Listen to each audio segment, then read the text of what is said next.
میں بیٹھا ہوا تھا عدالت میں جس وقت یہ بحث ہوتی رہی ہے اور سلیمان صفدر صاحب نے بحث کی ہے عمران خان صاحب کی طرف سے، اور میں یہ سمجھتا ہوں کہ جو مجھے تو نظر آیا، اور پہلے بھی میں نے سوچ رہا تھا، اسی اوپینین کا ہوں، اسی رائے کا، کہ یہ کیس جو ہے سائفر کا، یہ تو سرے سے بنتا ہی نہیں ہے۔ آج اور زیادہ اس میں مجھے یقین ہو گیا، اور اس کو اتنے کھینچنے کی جو کوشش پروسیکیوشن کر رہی ہے وہ اسی وجہ سے ہے کہ سرے سے کیس بنتا ہی نہیں۔ امریکہ نے کہا کہ عمران خان کو ہٹا دو، یہ مسلمان کی یہ سائبر کو تسلیم کیا ہے ہماری نیشنل سیکیورٹی کمیٹی نے۔ اب ڈونلڈ بلو یا امریکہ کہتا ہے کہ آپ عمران خان کو ہٹا دو، ہم کیا کرتے ہیں؟ مہاراج ہم نے صرف اس کو ہٹایا ہی نہیں، آپ نے کہا تھا ہٹا دو، ہم نے صرف ہٹایا ہی نہیں، ہم نے اس کو پنجرے میں بند کیا ہوا ہے اور اس پہ کیمرے لگائے ہوئے ہیں، آپ کو بھی دکھا سکتے ہیں۔ اب یہ ہم اپنی جگ اسائی کیوں کرانا چاہ رہے ہیں؟ اتنے ہم نیچے لگے ہوئے ہیں ایک سپر طاقت کے، اور خاص کر جس وقت وہ نتائج اس کے کیا نکلتے ہیں، اور وہ ایک کامیاب یا ناکام بظاہر بغاوت ہوتی ہے، اردگان کے خلاف سازش ہوتی ہے، اردگان کے خلاف سازش ہو جاتی، پوری وہ فوج نکل آتی۔ اب وہ لوگوں کو اطلاع بھی نہ کرے کہ میرے خلاف سازش ہو رہی ہے، تمہاری گورنمنٹ کے خلاف سازش ہو رہی ہے۔ یہاں وہ سازش جو ہے وہ مسلمہ ہے اور وہ تسلیم کی جا چکی ہے، کیونکہ سائفر میں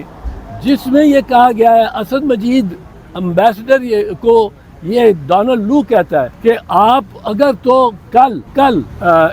عمران خان کو ہٹا دیتے ہیں، کل ووٹ آف نو کانفیڈنس ہو رہا ہے، تو ہم آپ کو بخش دیں گے، ورنہ پھر ہم سے برا کوئی نہیں ہوگا۔ اب یہ اس کے بعد یہ ظاہر ہوتا ہے کہ باجوہ صاحب، جنرل باجوہ صاحب نے ٹیک اوور کر لیا اور فیصلہ کر لیا کہ کل ہی ہوگا یہ vote of no confidence. Bajwa صاحب وہاں ہم سوچتے رہے کہ یہ جج کس طرح 12 بجے اٹھ کے رات پہنچ گئے وہاں سپریم کورٹ لگانے، 12 بجے اٹھ گئے۔ باجوہ صاحب نے کہا کہ آؤ اور اس کو سوری کی جو فیصلہ ہے اس کو ختم کرو، کالعدم کرا دو۔ باجوہ صاحب کی وجہ سے وہاں پریزنرز وین بھی پہنچی۔ کوئی سوچ سکتا تھا پریزنر وین پہنچے؟ کوئی سوچ سکتا تھا کہ جج پہنچے؟ جج کیوں پہنچے؟ کیونکہ وہ شہباز شریف کے کہنے پہ یا عمران خان کے کہنے پہ تو نہیں جا سکتے تھے، تو باجوہ صاحب نے یہ ٹیک اوور کیا کہ آج کے دن ہی، کیونکہ ڈونلڈ بلو نے کہا ہے آج یہ کل آپ کو جو ووٹ آف نو کانفیڈنس ہے اس میں اس کو فارغ کرو، تو وہ فارغ کرنے کا یہ اس کی بیک گراؤنڈ تھی۔ اور اس میں اگر ایک سازش، اب جیسے میں نے کہا وہ سائفر مسلمہ ہے، وہ نیشنل سیکیورٹی کمیٹی نے تسلیم کیا ہے کہ یہ سائبر مسلمہ ہے، اور احتجاج کرو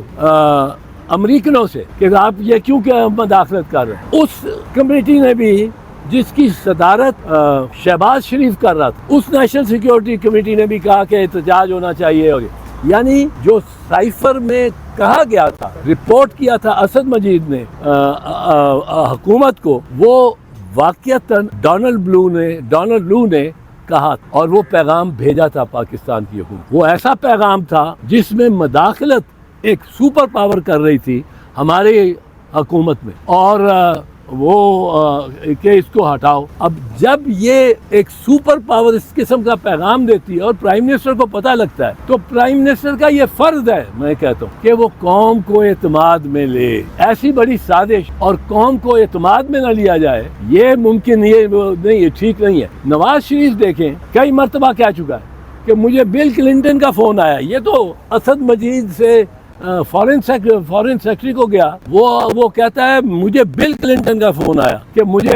کہ آپ دھماکے نہ کرو تو ہم آپ کو پتہ نہیں کتنے بلین ڈالر دیں گے، اور وہ کہتا ہے میں نے انکار کر دیا۔ اب یہ بات بھی نواز شریف کی، اگر عمران خان کا وہ سائفر لہرانا جرم ہے تو نواز شریف کا بھی جرم ہے، پر میں نہیں سمجھتا نواز شریف کا جرم ہے۔ نواز شریف کے ساتھ اگر بل کلنٹن نے ایسی بات کی ہے تو وہ قوم کو اعتماد میں لیتا ہے تو ٹھیک کرتا ہے، یہ اس لیے یہ جرم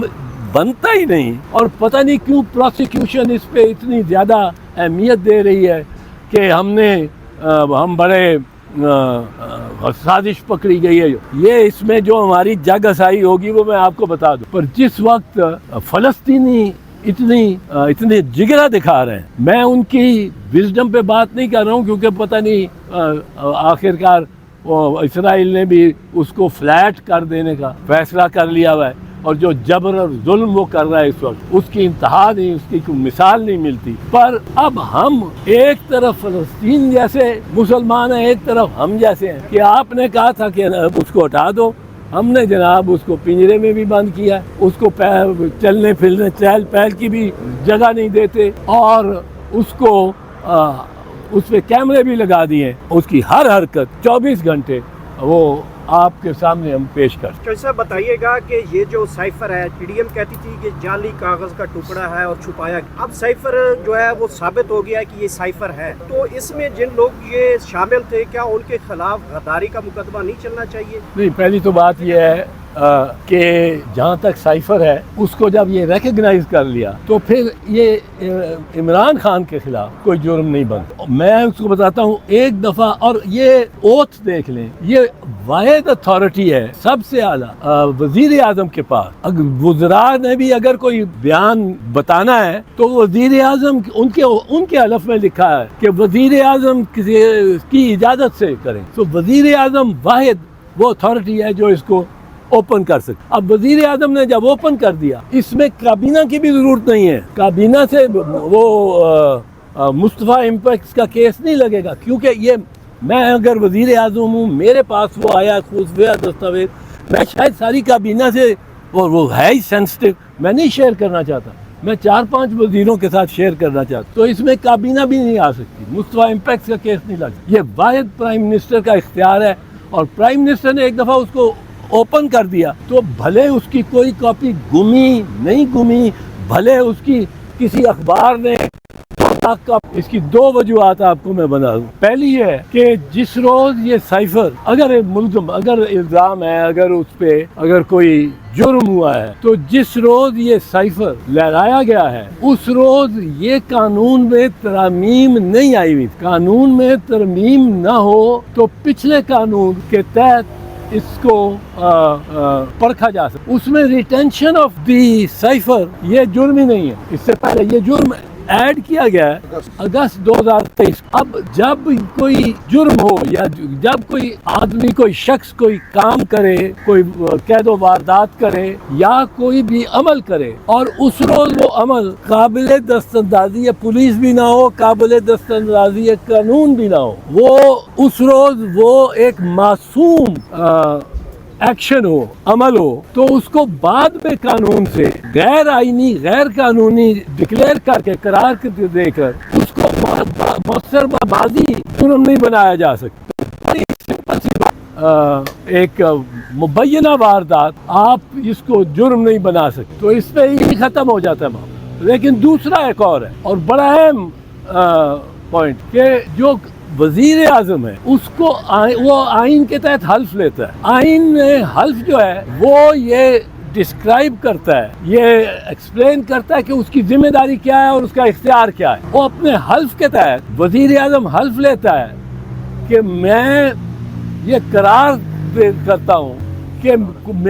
میرے سامنے یا میرے علم میں کوئی بھی بات لائی گئی بطور وزیر اعظم، چونکہ میں وزیر اعظم ہوں، میرے کے سامنے کوئی بھی چیز لائی گئی اور خفیہ ہوئی تو میں اس کا کسی سے اظہار نہیں کروں گا، نہ بالواسطہ نہ بلا واسطہ، میں کسی سے وہ کسی کو اعتماد میں نہیں لوں گا، کسی کو اس کو بتاؤں گا نہیں۔ مگر اب یہ لیکن جو ہے اس میں، لیکن اگر میں سمجھتا ہوا کہ یہ میرے فرائض میں اور میرے عام ڈیوٹی میں یہ ضروری ہے کہ میں افشا کروں، تو میں اس راز کو افشا کر سکتا۔ اب یہ آئین نے وزیر اعظم کو یہ اختیار دے دیا۔ اب آئین نے جو اختیار دیا ہے وہ آپ قانون سے تو نہیں اس سے سلب کر سکتے۔ آئین نے جو اختیار دیا ہے، آئین بالاتر ہے۔ اب آپ قانون بناتے ہیں اور قانون میں آپ یہ لکھتے ہیں کہ ریٹینشن آف سائفر یا سیکریسی آف سائفر ہی لے لو، اس سیکریسی اس کی کتنی ہے، کس قدر اس نے رکھنا ہے، یہ فیصلہ وزیر اعظم نے کرنا ہے، یہ فیصلہ نہیں کر